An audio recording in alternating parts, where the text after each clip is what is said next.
Hey, greetings, everyone. It's Naomi Wolf, and I am back. I think it's day 4, but it's all turning into a little bit of a blur. But I am back with the 1560 Geneva Bible, the Founders Bible, the Puritans Bible, Jefferson's Bible, Shakespeare's Bible, written or translated, I should say, accurately from the Hebrew by a group of dissidents, reformers, the very start of the English Reformation, translating it in Geneva, Switzerland, or Geneva at that time, at risk of their lives. And so we're all the way on Numbers 3, and we're going to jump right in. Please tell me if you can see me and hear me okay, because I know we had some audio issues yesterday when I was wearing the Goat Yoga t-shirt. But if you can hear me and see me fine, I'm just going to jump right in. So the children of Israel are in the desert. The book of the Torah is called Bamidbar, which means in the desert. In Hebrew, it's not called Numbers, although it begins and ends with a census. So, these first few chapters, these first couple of chapters are about kind of itemizing, doing an inventory of the children of Israel in the desert, basically for God. And in the last couple of chapters, we also saw God via Moshe sort of organizing these 600,000 plus people into what would you call them? Legions, battalions, cohorts. Again, 12 with 3 subgroups in each. And as you recall, they surround the Temple of Meeting and the Ark of the Covenant. And so now we're going to get even more detailed. God is going to get even, focus in even more carefully. And in Numbers 3, where we are right now, God is specifically talking about one tribe, which is the tribe of Levi, the Kohanim, Aaron's family, Moses's family, right? And he's specifying that this is a tribe for him. And what does that mean? So let's just jump right in, and I did find, someone very kindly sent me the PDF of the 1560 Geneva Bible. I still can't find it when I do a search, which is weird. But it's so beautiful. The text is so beautiful that I'm going to go ahead and show it to you on the screen while I read the 16th century language. I'm going to share the screen, and I'm going to go to the Geneva Bible, and we will take a look. So this is chapter 3. And there's that sub-headline, which, remember, the translators put in. It's not in the original. The charge and offices of the Levites. Why the Lord separated the Levites for himself. Their number, families and captains. The firstborn of Israel is redeemed by the Levites. The surplus or overplus is redeemed by money. All right, so that's a summary. And now the text begins. These also were the generations of Aaron and Moshe in the day that the Lord spoke with Moshe in Mount Sinai. So these are the names of the sons of Aaron, Nadab, the firstborn, and Abihu, Eleazar, and Itamar.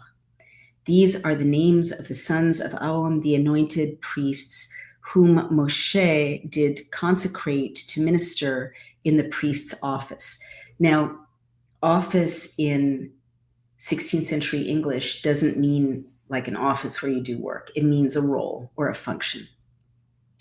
And Nadab and Abihu died before the Lord when they offered strange fire before the Lord in the wilderness of Sinai and had no children. But Eleazar and Itamar served in the priest's office in the sight of Aaron, their father.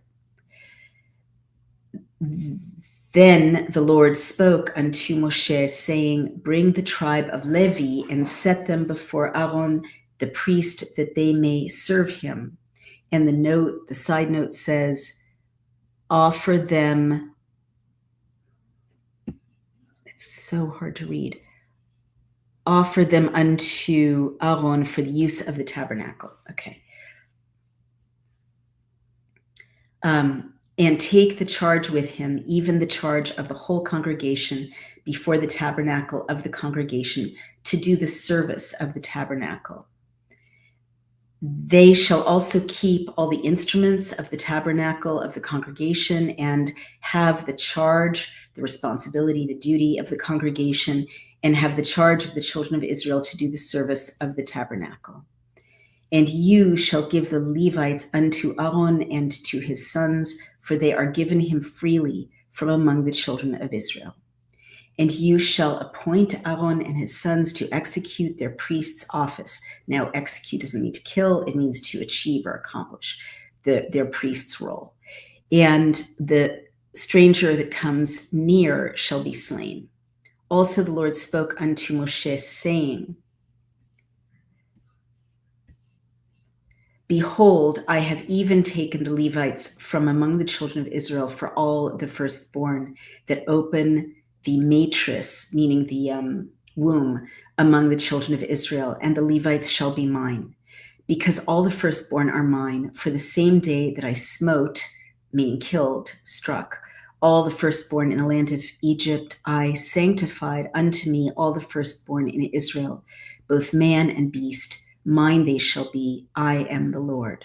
Moreover, the Lord spoke unto Moshe in the wilderness of Sinai, saying, Number the children of Levi after the houses of their fathers in their families. Every male from a month old and above shall you number. Then Moshe numbered them according to the word of the Lord as he was commanded. And these were the sons of Levi by their names, Gershon and Kohat and Merari. Also, these are the names of the sons of Gershon by their families, Libni and Shimei. The sons also of Kohat by their families, Amram and Issachar, Hebron and Uziel. And the sons of Merari by their families, Machli and Mushi. These are the families of Levi, according to the houses of their fathers. Of Gershon came the family of the Libnites and the family of the Shimeites. These are the families of the Gershonites. The sum, meaning the total, whereof after the number of all the males from a month old and above was counted, 7,500. The families of the Gershonites shall pitch behind the tabernacle westward. The captain and ancient of the house of Gershonites shall be Eliasaph, the son of Lael. And the charge of the sons of Gershon in the tabernacle of the congregation shall be the tabernacle and the pavilion, the covering thereof, and the veil of the door of the tabernacle of the congregation. And the note says their charge, their responsibility was to carry the coverings and hangings of the tabernacle. So people are being assigned tasks here. And the hanging of the court and the veil of the door of the court, which is near the tabernacle and near the altar round about, and the cords of it for all the service thereof. And of Kohat came the families of the Amramites, and the family of the Ischarites, and the family of the Hebronites, and the family of the Uzielites. These are the families of the Kohatites. The number of all the males from a month old and above was 8,600, having the charge of the sanctuary. And the little side note says, doing every one his duty in the sanctuary. This is why this is such a fantastic addition. It's just like making it simple, making it accessible. The families of the sons of Kohat shall pitch on the south side of the tabernacle. The captain and the ancient of the house and families of the Kohatites shall be Elizaphan, the son of Uziel, and their charge, their responsibility shall be the ark and the table and the candlestick and the altars and the instruments of the sanctuary that they minister with, and the veil and all that serves thereto. And the side note says the chief things within the sanctuary were committed to the Kohathites. And Eleazar, the son of Aaron, the priest, shall be chief captain of the Levites, having the oversight of them that have the charge of the sanctuary. Of Merari came the family of the Machlites and the family of the Mushiites. These are the families of Merari. And the sum of them, the total of them, according to the number of all the males from a month old and above, was 6,200. The captain and the ancient of the house of the families of Merari shall be Tzuriel, the son of Abichail. They shall pitch on the north side of the tabernacle. And in the charge and custody of the sons of Merari shall be the boards of the tabernacle and the bars thereof and his pillars and his sockets and all the instruments thereof and all that serves thereto. And the side note says, the woodwork and the rest of the instruments were committed to their charge. With the pillars of the court round about, with their sockets and their pins and their cords, also on the forefront of the tabernacle toward the east, before the tabernacle, I say, of the congregation eastward, shall Moshe and Aaron and his sons pitch, having the charge of the sanctuary and the charge of the children of Israel, but the stranger that comes near shall be slain.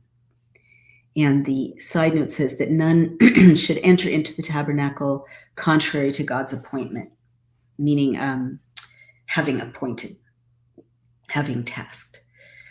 The whole sum of the Levites with Moshe and Aaron numbered at the commandment of the Lord throughout their families, even all the males from a month old and above, was 220,000. And the Lord said unto Moshe, number all the firstborn that are males among the children of Israel from a month old and above, and take the number of their names. And you shall take the Levites to me for all the firstborn of the children of Israel. I am the Lord. And the cattle of the Levites for all the firstborn of the cattle of the children of Israel. And Moshe numbered, as the Lord commanded him, all the firstborn of the children of Israel. And all the firstborn males rehearsed by name, called by name, from a month old and above, according to their number, were 220,273. And the Lord spoke unto Moshe, saying, take the Levites for all the firstborn of the children of Israel, and the cattle of the Levites for their cattle, and the Levites shall be mine. I am the Lord. And for the redeeming of the 273, which are more than the Levites of the firstborn of the children of Israel, you shall also take 5 shekels for every person. After the weight of the sanctuary shall you take it. The shekel contains 20 gerahs. And you shall give the money wherewith the odd number of them is redeemed unto Aaron and to his sons.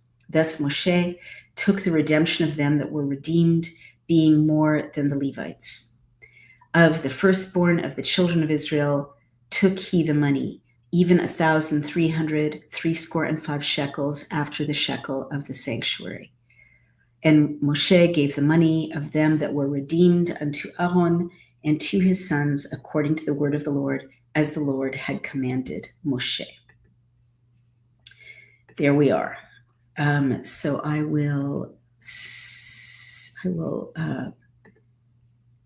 stop the screen so it's just me and you guys. And we've got comments already. And Frederick Gramco makes a very interesting observation, which I did not know. He says, what is interesting is the ancient author Diodorus Siculus' account of Moses leaving Egypt then. He states that Danaos left with Moses as well from the tribe of Dan, who went into Greece. I had no idea about that. I've never heard that. That's so fascinating. I'll have to take a look. Why has no one mentioned that? If there's another like account, not contemporary, of course, it would have been later, I'm guessing, but if there's another account of an actual Moses actually leaving Egypt, that's pretty important. Thank you for sharing that. And how interesting that in that account, the tribe of Dan went into Greece. I wonder if they bypassed the fate of the rest of the children of Israel. I assume it's before the exile in the first century, when everyone had to leave and went all over, including to Greece and to Rome and Turkey, what's now Turkey, Iran, Iraq, and so on. All right, you guys, what is of note? It's another pretty technical chapter. I'm not going to pretend that it's not. A couple of things jump out. One is the idea of, well, this very central idea that God is trying to find a way to have a relationship with humans that he can count on. And so he's tried individuals, he's tried to just speak to the whole congregation. That worked out horribly, as we saw with the golden calf. You know, he's got one guy that he totally trusts, which is, of course, Moshe. But Moshe is mortal and is not going to live forever. And I think it's already been decided by God that Moshe is not going to even make it into the promised land. That hasn't been decided yet, because there are some big betrayals to come in this book of the Torah. I mean, betrayals of God by humans. But why is that important? Why is it important that another author confirmed Moses leaving Egypt? Is that what Krista Moran is asking? Well, I guess it would be important to me. It seems important because it's journalistically like another source verifying the same individual. So that would be evidence in the direct, not conclusive, of course, because it could all be a folktale from the mouths of different people, but it's more evidence suggesting that Moses was a real person and that the children of Israel really did leave Egypt around that time, and possibly even Dan, one of the tribes of Dan, and the guy Dan. I hope that answers your question. I like the all caps and the lots of question marks. That's how we should be feeling about the things we're learning. Like, what does it mean? I want to know the answer. So God keeps being disappointed or betrayed, really, by humans not taking his desire for loving service and alignment very seriously. And so this seems to me to be yet another effort to kind of institutionalize people that God can rely on, which is kind of sad, when you think about it. So the formation of the priesthood in this reading, okay, great. That was what Krista was asking. I hope I've answered your question, Krista. That's the best I can do right now until I see that source, which I'll look up. But in this formation of the priesthood, it's not that priests are better than anyone else. They're literally not better. Nothing in this chapter says, go find the wisest people and make them my priests, or go, make sure they go to seminary for, 15 years or study the Torah or study my laws. No, go find the kindest people. No, or the best warriors. No, these people have no particular qualities at all. They are literally random. They are literally a random sample. I mean, Aaron is the brother of Moshe, and it's quite an incredible family, of course. But even Aaron hasn't done anything particularly notable or unusual except obey God the best he can, which is pretty notable because so few people manage to do it. Well, that's certainly true. Jay Smith says, pronouns thou, thine. the Gospel and New Testament authors also confirm the Old Testament Torah, law, prophets. Well, that's for sure, because they inherited that as their own religion. So without doubt, the New Testament confirms the Old Testament. And a lot of Christians, as I've said before, read a lot of sections of the Old Testament as predicting the New Testament, which is controversial depending on what religion you are. Not controversial if you're Christian, kind of controversial if you're Jewish. But to go back to the point I want to make about priests, God isn't in any way creating a meritocracy for priests. And I just want to stress that, because, of course, organized religion does like to say that priests are better, or more elevated, or closer to God, or more holy. And they're not. God in this chapter just took literally 1/12 of the 600,000 people and said, they happen to be the tribe of Levi, and they happen to be related to Aaron. Thus, they're related to Moshe. So it's like nepotism, I guess. It's like family connections of the family that he's managed to work with the most closely. But there's literally nothing else. There's literally nothing else distinctive, unusual, better, of these people who got set aside to serve. Nonetheless, God is kind of, and again, I feel kind of sad about it, because at this point it's kind of inorganic, right? God can't just count on people wanting to carry the tabernacle in a certain way, or wanting to, make sure that the altar is kept in a certain way because God likes it that way, right? He can't even count on that. So I can see him like always going to plan B, plan C with these difficult, obstinate, challenging people. And so he's trying to institutionalize practices and a group of people who will institutionally have jobs, and the jobs are to look after God's stuff and to help people perform the sacrifices and worship that let them get into alignment and holy-ize themselves, make themselves holy. As we've discussed, in Hebrew, you can make yourself holy with God's input. In English, you really can't. You're either holy or you're not holy. Or God can make things holy, but people can't reflectively make themselves holy.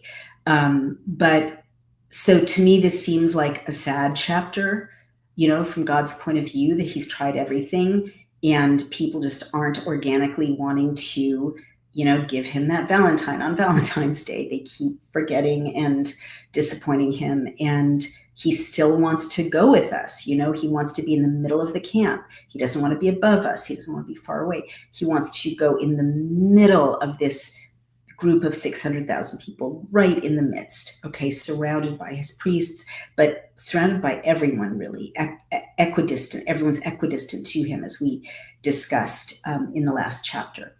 So he's created an institution, and he's even sorted out, how the priests will get paid.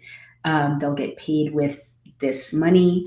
Of course, earlier they get paid with part of the meat of the sacrifice, part of the bread and the oil. And so, he's taken care of livelihood for a lot of the people. I mean, we talked about this too in the last chapter. 1/12, one man in 12 in this group of people is tasked with serving Yahweh and looking after Yahweh's stuff, which is a lot, for any society. I mean, imagine if one person in 12 in our society, all they did all day long, their whole job. What's your job? What do you do for a living? Oh, I serve God. I mean, we have ministers and priests and rabbis, but we don't have 1/12 of our whole culture devoted to people who just help everyone align with God and just look after God's stuff and make sure God has what he wants. So to me, this is a sad chapter for that reason. God's like, all right, fine. You're not going to want to do it organically the way I want. I'll lower my expectations. I'll make this a job. I'll task these people, please carry my stuff, please, fold up my veil, please, you take care of the boards and the wooden parts and the sockets. Each group has their, you take care of the altar. They're part of this traveling sanctuary to look after. And it's like moving a Girl Scout troop, seriously. It's like, okay, we're going to move from here to there. You do this, you clean up, you pack the tent, and so on. I think, honestly, God sounds a little disappointed that it's come to this. And I always try to say God's not disappointed in us by and large. He gets us. But in this particular chapter, I really do feel the weight of someone who tried to make this relationship go organically. And then it's like, okay, we're just going to be married. And, here's the document and let's just get on with it. And maybe that's just a structural thing God is doing for now, because it allows for individuals to come be close to him, sacrifice to him, bring their first fruits, and so on, fast and celebrate and keep Shabbat and so on. But the institutionalizing does seem frustrated to me. And I'm just picking that up between the lines. There's nothing in the text that says, and then God was frustrated and said, okay, fine, you guys be my priests. It's fine. Someone's got to do it. Now, the other thing I want to talk about is this theme of redemption. And it's a really important theme. I've mentioned it before because some things just are continual. Some themes, like to make yourself holy, is a continual theme. Redemption is a continual theme. And you'll remember from the last time I talked about it that this was a slave society and an indentured servitude society, like everywhere. Egypt, Babylon, Greece, everywhere they were running on forced labor. And so the idea of redemption is really important. It's what you give the master to liberate a servant or a slave. So it could be money. It's usually money. And so, of course, when Yeshua arrives many centuries in the future, in both the Hebrew of Matthew, because there's one gospel which is in Hebrew, which we don't know if it's 13th century or first century or where it derives from. There's debate about that. Or in the Greek, the idea of redemption is central, and it's a constant theme that Yeshua came to redeem us. That we're all kind of slaves. We're slaves to ignorance and to not understanding the kingdom of heaven is right in us, with us present. We're slaves to a million things, lust and chaos and rage and selfishness and ego and so on.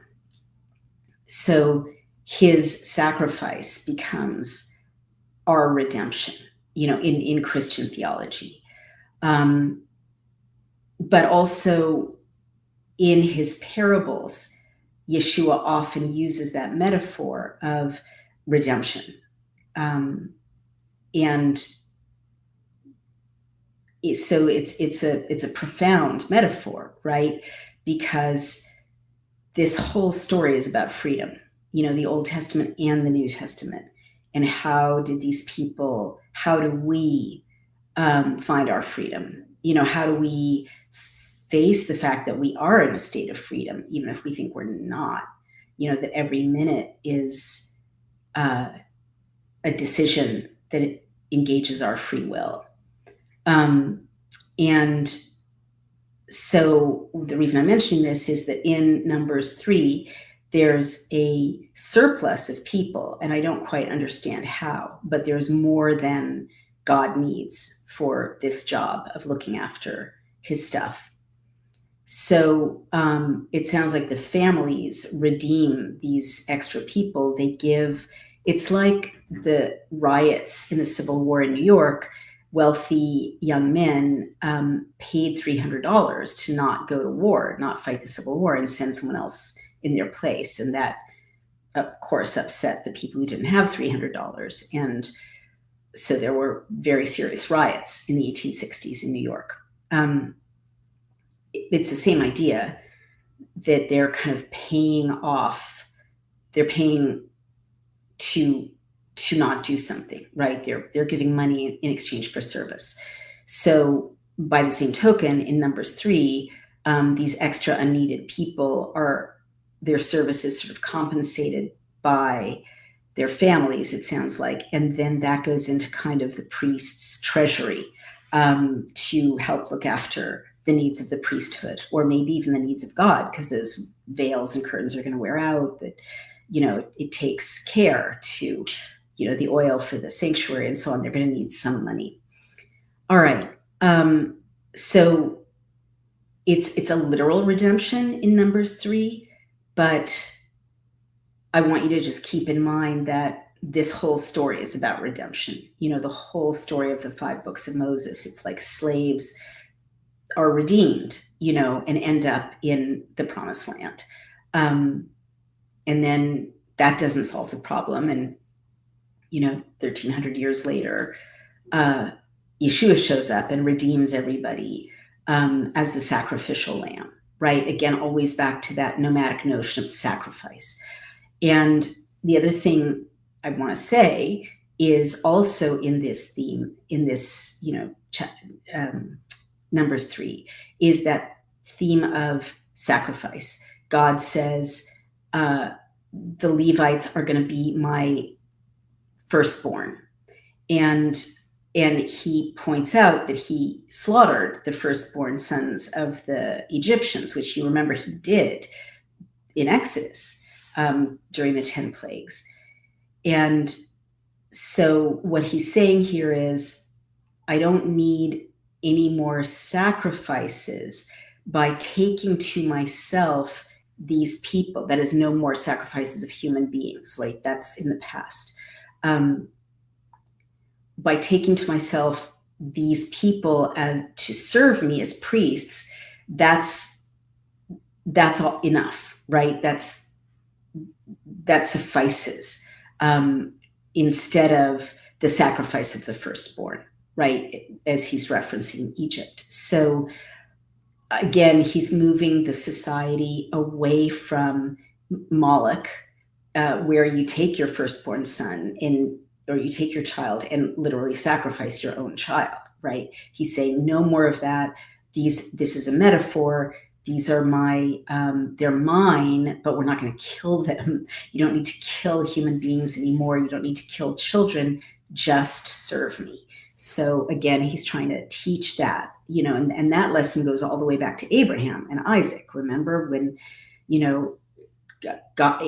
Abraham thought he was going to have to sacrifice Isaac, because that's what people did back in the day.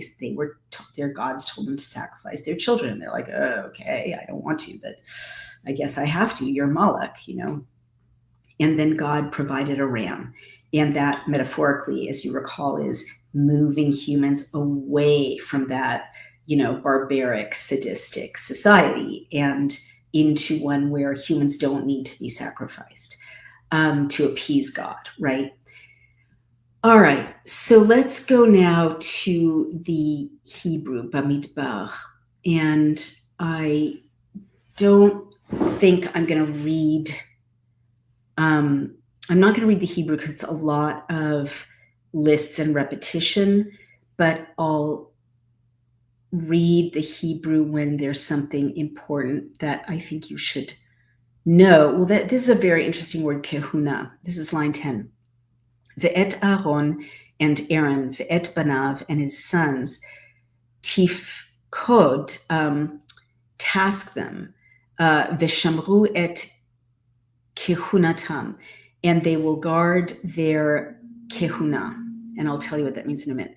V'hazar hakarev yamut, and the stranger who draws near, that important word karov, lehakriv, hazar, the stranger hakarev who draws near will die. It's interesting. It doesn't say in the Hebrew will be put to death. That's how they translate it. And that's how I think all the translations into English have it. But they just die, in the Hebrew. And that is much more metaphysical. It's like you come too near God in a state of profanity and not holiness, and just the mismatch of your profaneness and his holiness, you're going to die.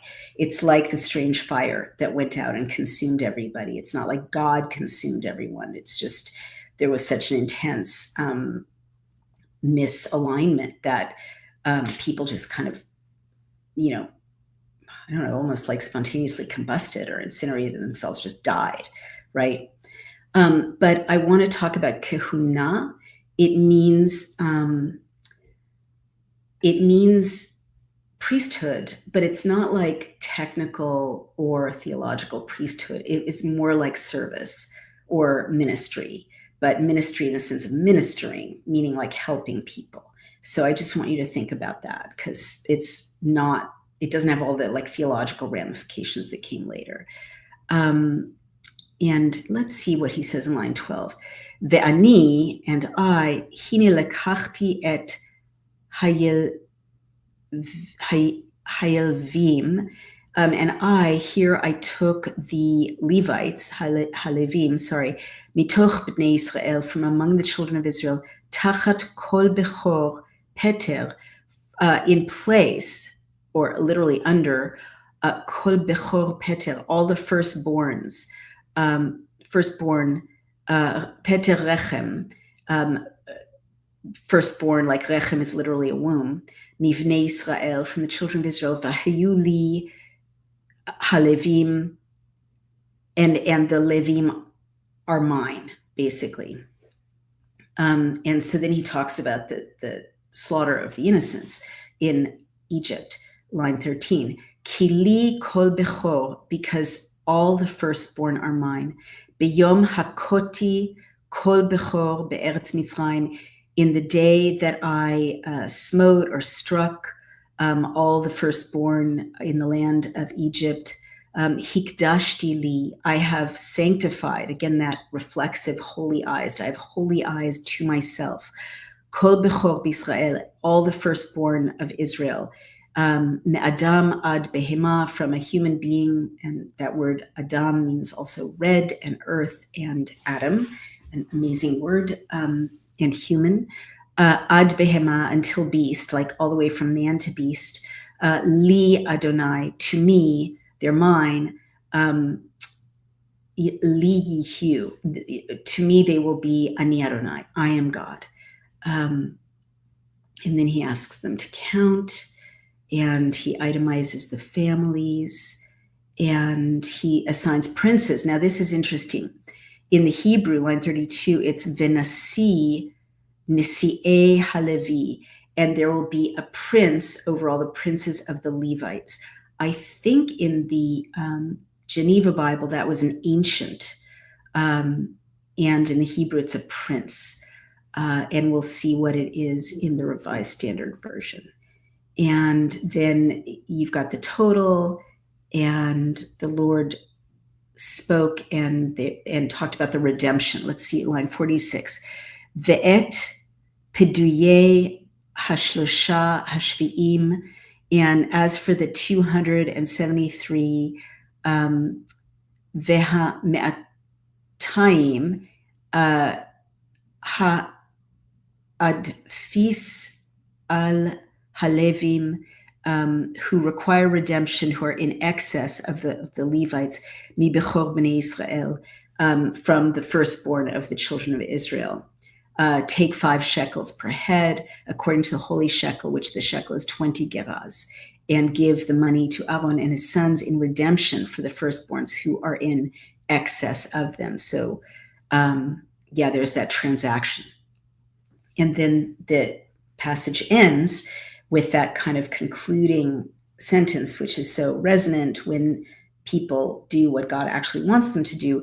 Vayiten Moshe et kesef habduyim, and Moses gave the money of those redeemed, le'aharon ulevanav, to Aaron and his sons, pi Adonai, on according to the word of God, literally on the mouth of God, Ke'asher tziva Adonai, as God commanded, et Moshe, of Moses.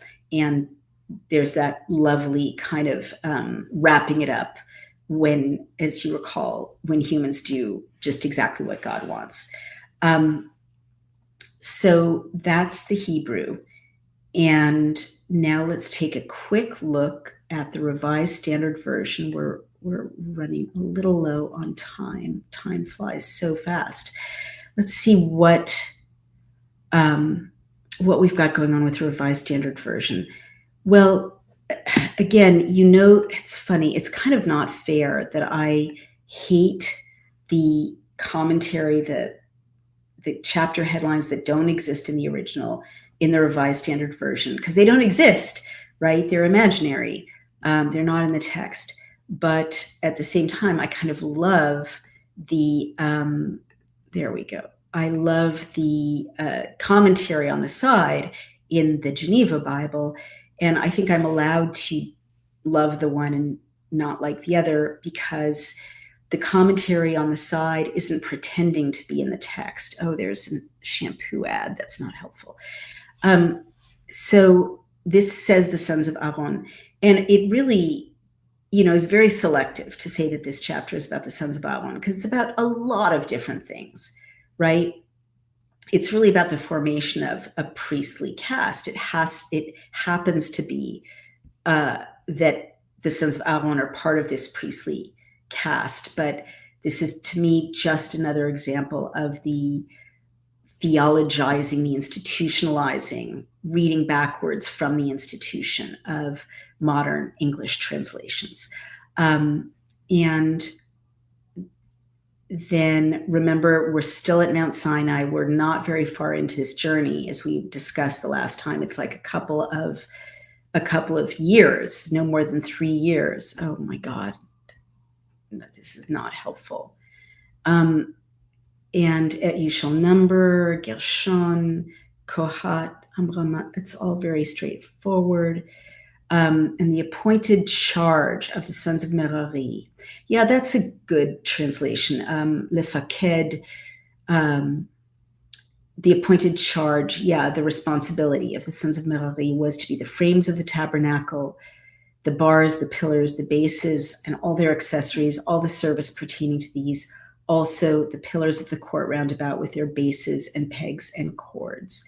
And then, you've got the description of the priests, go away,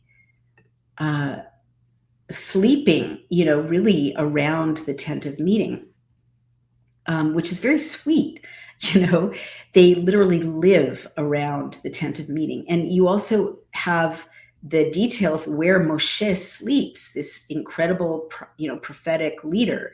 He has to sleep somewhere, and he's sleeping, near his brother, near their extended family, and near God, essentially in God's apartment, right? I mean, they're physically in the same part of the camp. And then this passage about redemption, let's see.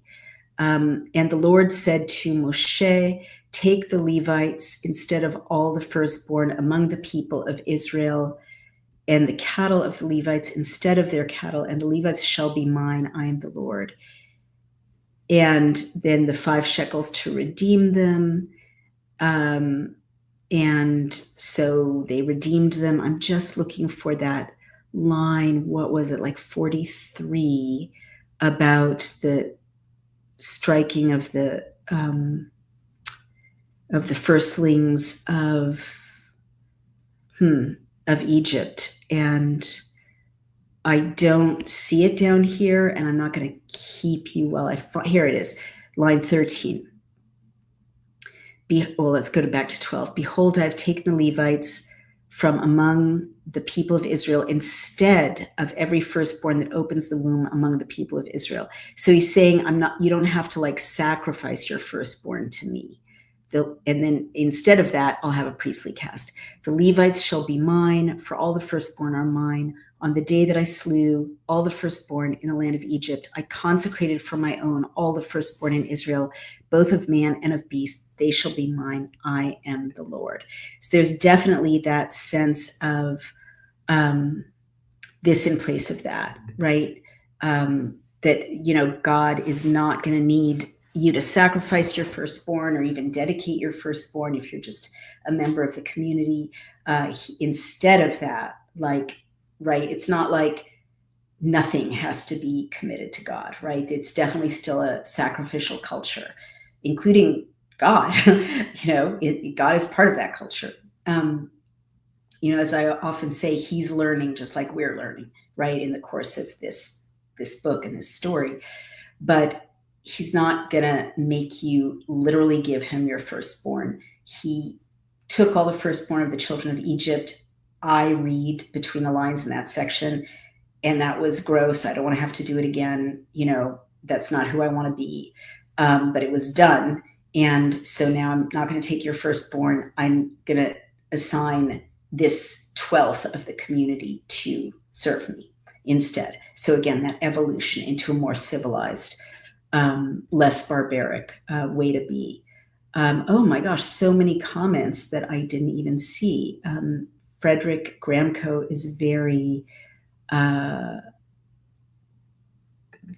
chatty today, which is very nice. And you're saying the ancient author Tacitus also states that Moses left Israel at that time. These are not biblical. And you're talking very rightly about the different castes: priest class, artisans, warriors class, husbandmen, farmers, very true. Also prostitutes and wives and slaves, let's not forget. But you're very right. And you mentioned that those who were conquered indeed became slaves. You know your stuff, Frederick Gramco. And we answered Krista. And that's pretty much the commentary. So we've gone through our three sources.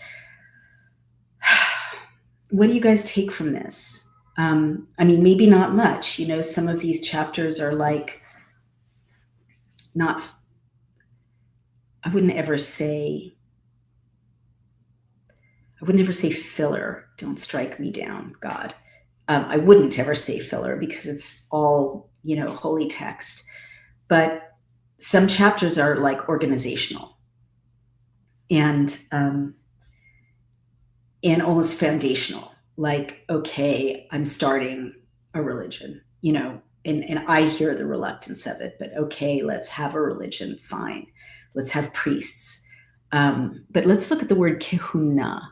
In Hebrew, it means priesthood, as I mentioned. It refers to the office and role of the priests, Kohanim, who historically served God in the temple, performed sacrifices, and maintained the highest ritual status within the Jewish nation. And the term derives from the root kahan, which means to serve or to officiate. And I really do want you to bear that in mind because, modern discourses about priestliness are the opposite of that. The priest is higher. He's not a servant. He's not serving. He's not serving you, the worshiper, or she, for that matter. Well, in the original root of Kohen, the original priest in the Judeo-Christian tradition, serving, ministering, officiating, helping, but not like official, but like serving as I think mafkid is the right word to focus on, performing their duties, accomplishing their responsibilities. It's in a humble and helpful orientation to the worshiper, right? Not up above. They're not like, look what has happened to organized religion. In this moment in human history, God is in the tabernacle, right? There isn't an altar. No human is raised up.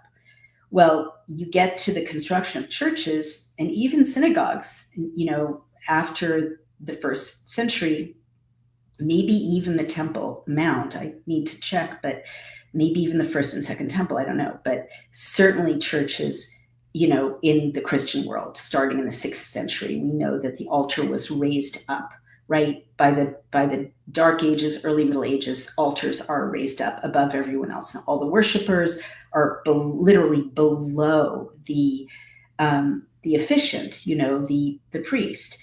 And I just really want you to think about that, because that's not the architecture of the relationships in the very first priestly caste, the very first kind of architecture which houses God among humans.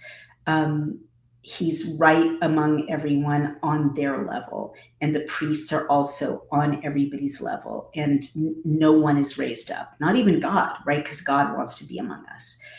So think about that, because things got very, very vertical, over time. It's human nature, but what's not okay, according to God at this point in human history, is for the priests to position themselves higher up than other human beings, and to present themselves as intermediaries to God, who's up there and totally unreachable. No, it's flat. You go in, you make your sacrifice, you go into the outer courtyard, and the priest helps you. And then it does seem like by now you're not allowed to go inside, and only the priests can go in, but you're still on one level. You give your meat, you give your wheat and your oil, and then God's one curtain in, right? All on the same level. And when you go to sleep at night, everyone is in a camp around God, and God is in the middle. So that's how God started this slumber party, not like, oh, you are Aaron, go up and, stand on a high thing and, scold my people and I'll be unreachable. That is not the structure that God sets out here. And then the last thing I wanted was to read you a little bit of the Chabad kind of exposition of this chapter. And the Levite census. Originally, the service in the sanctuary was to have been performed by the firstborn, since, quote, on the day that I smote all firstborn in Egypt, I've consecrated to me all firstborn in Israel, end quote. That's the line I read you. But this privilege was taken from them when the firstborn joined in the making of the golden calf, and only the tribe of Levi remained loyal to God. Aha, I knew there was an answer. Chabad often has the answer, and that's the answer. God now commands Moshe to count the Levites in order to appoint them to their specific tasks in the service of the sanctuary. It was also necessary to know their exact number so that a transfer of the consecration could be made from each of the firstborn to the individual Levite who would replace him. So that is literally a Levite replacing a firstborn. Unlike the other tribes, the census of the Levites included children as well, beginning from the age of 1 month. And then they go through who's enumerated, and then he says, God now commands Moshe to count all male firstborn in Israel from the age of 1 month and older, and, quote, take the Levites to me, I am God, in the place of all the firstborn of Israel. So the Levites are literally taking the place of the firstborn. And then covering the vessels. When the Levites transported the sanctuary, the most prestigious task fell to the Kohathites. On their shoulders, they carried the sanctuary's holy vessels. But first, the vessels had to be covered by the priests with special wool and leather coverings made for this purpose. We haven't gotten there yet. Similar coverings were made for the table, the menorah, and the 2 altars to, quote, swallow the holy and conceal them from non-priestly eyes. That is super interesting because, as I mentioned, I just went to services, to Jewish services on Shabbat, on Saturday. And to this day, you guys, to this day, we cover the Torah with a covering when it's put away in the Ark, which has kind of taken the place of the Ark of the Covenant. There's literally a Aron HaKodesh. It's called the Holy Closet, basically, or the Holy Closet, Aron HaKodesh. And the Torah lives there, the Torahs, because most synagogues have more than one. And they, many of them come from the old country. This one in Brooklyn comes from pre-war Czechoslovakia. They're beautiful. They're works of art. But they're not naked. They're literally clothed. Like the love for the Torah is so profound. You're supposed to love the Torah so much that even though you're not allowed to make idols or to decorate idols, right? In fact, there are prohibitions against visual representation in Judaism as in Islam. Nonetheless, you're allowed to, decorate and love the velvet coverings of these Torah scrolls, and they're beautifully embroidered with silver thread and golden thread and tassels and beautiful letters. And it's a ritual moment when the rabbi holds up the Torah. It's on two kind of dowels. It's rolled around on two dowels, and then someone else from the congregation literally dresses the Torah with these beautiful garments, essentially coverings. And then before that happens, I think I told you, the rabbi takes the Torah, and if it's a woman rabbi, this is kind of difficult, and sometimes she has help, but it kind of goes around the congregation in this joyful, almost, I don't want to say parade, but almost a dance, right? Carrying the Torah, like you're supposed to love the Torah that much. And there's a beautiful song which goes, וזאת התורה אשר שם משה לפני בני ישראל לפי אדוני ביד Moshe. I don't think I've sung that to you before. And this is the Torah which God gave. זאת התורה אשר שם משה in front of the children of Israel, on the word of God in the hand of Moses. And as I mentioned in the last reading, you take your prayer book and you touch your prayer book to the Torah and you kiss it. And that you're not supposed to touch or kiss the Torah, right? Because it's so holy. But that way you participate in the blessedness of the Torah. So I just wanted to describe that because there's, every religion has a lot of things wrong with it. And every religion has things that are right with it, of course. But it's unusual to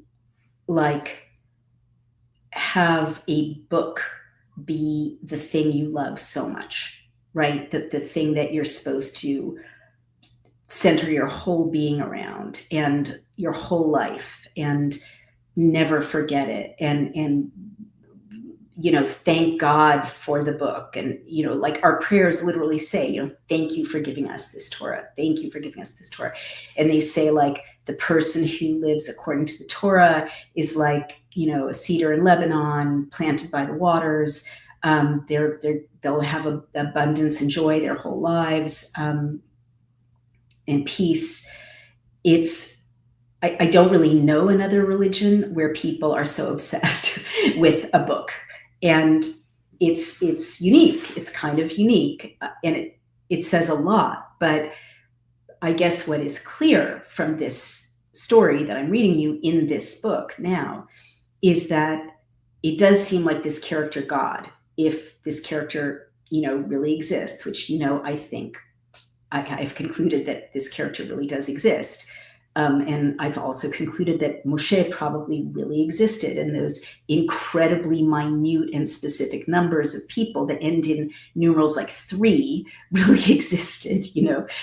Probably not everything we're reading existed, but oral traditions are oral traditions. But this personality, God, is giving us this book in real time, but he's also often telling us how to think about and relate to the book that he's giving us, right?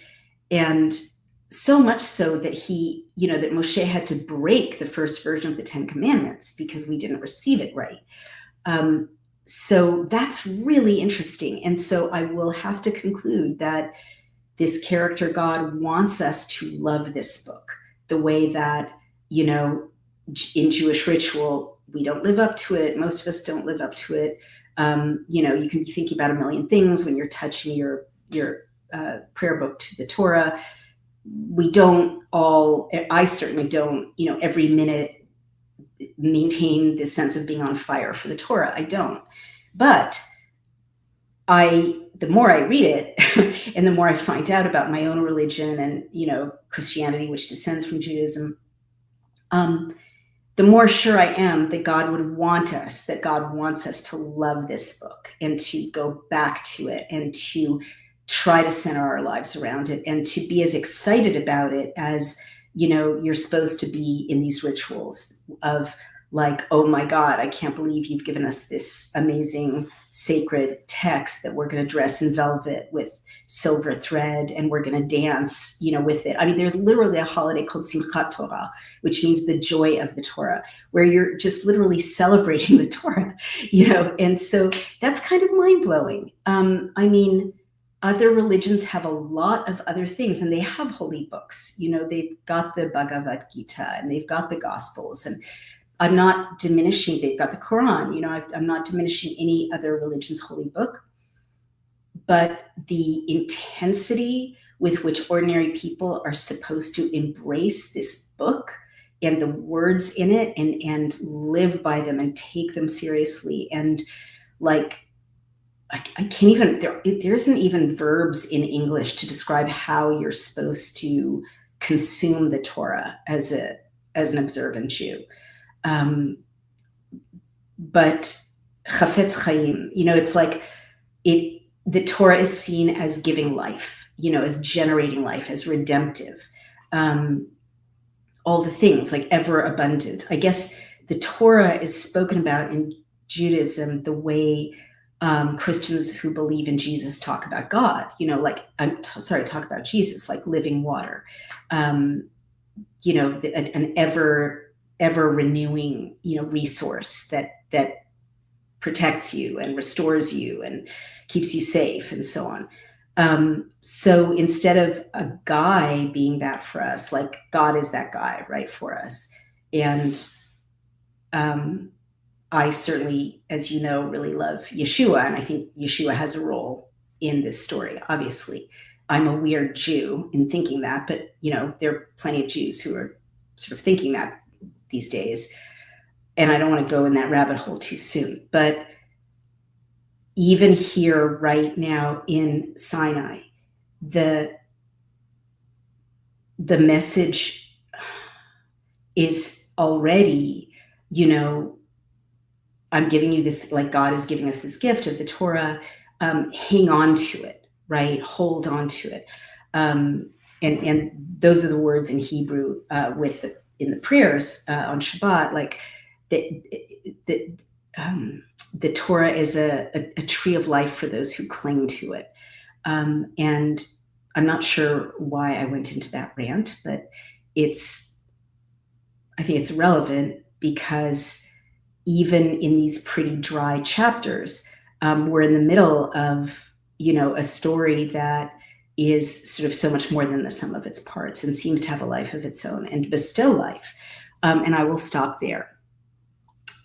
Thank you for joining me. I think this is day 4 of the 5-day sprint. As usual, it looks good on paper. I'm not sure what you mean by that, but it sounded pretty cynical.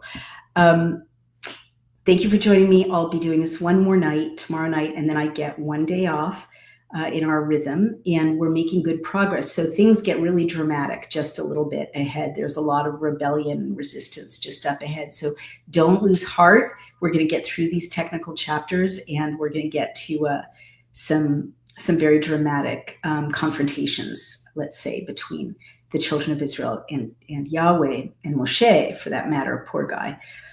He just can't catch a break. If you like these readings, please go to Geneva, 1560 Geneva Bible, read by Dr. Naomi Wolf on Substack, and subscribe. You can find all of them there. You can read my Substack Outspoken and subscribe there. You can subscribe on Daily Clout. You can donate. Please remember, I have a team that I need to look after who help produce these videos. And have a lovely, lovely, lovely night. And we'll pick up again with Numbers 4 tomorrow around the same time.